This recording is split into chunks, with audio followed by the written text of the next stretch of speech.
ভারত পাকিস্তান উত্তপ্ত পরিস্থিতিতে নিরাপত্তা বাড়ল সুন্দরবনের জলপথে। ভারতীয় উপকূল রক্ষী বাহিনীর তরফে কমলা সতর্কতা জারি করা হয়েছে গোটা সুন্দরবন এলাকায়।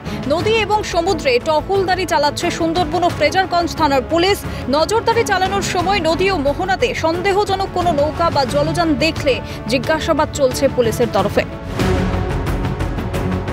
একই ছবি উত্তর 24 পরগনার টাকি সীমান্তে টহল দিচ্ছেন বিএসএফ আধিকারিকরা। ভারত পাকিস্তান যুদ্ধের আবহে টাকি পর্যটন কেন্দ্রে দেখা নেই পর্যটকদের। অফ সিজন হলেও অন্যান্য সময় যে সংখ্যা থাকে পর্যটকদের সেই তুলনায় হ্রাস পাচ্ছে পর্যটকের সংখ্যা, তা বলাই বাহুল্য। ফলে সমস্যায় পড়েছেন ব্যবসায়ীরা। কিন্তু এই টাইমে আমাদের মূলত যে কাস্টমারগুলো আসে সেগুলো হচ্ছে কলকাতা থেকে আসে।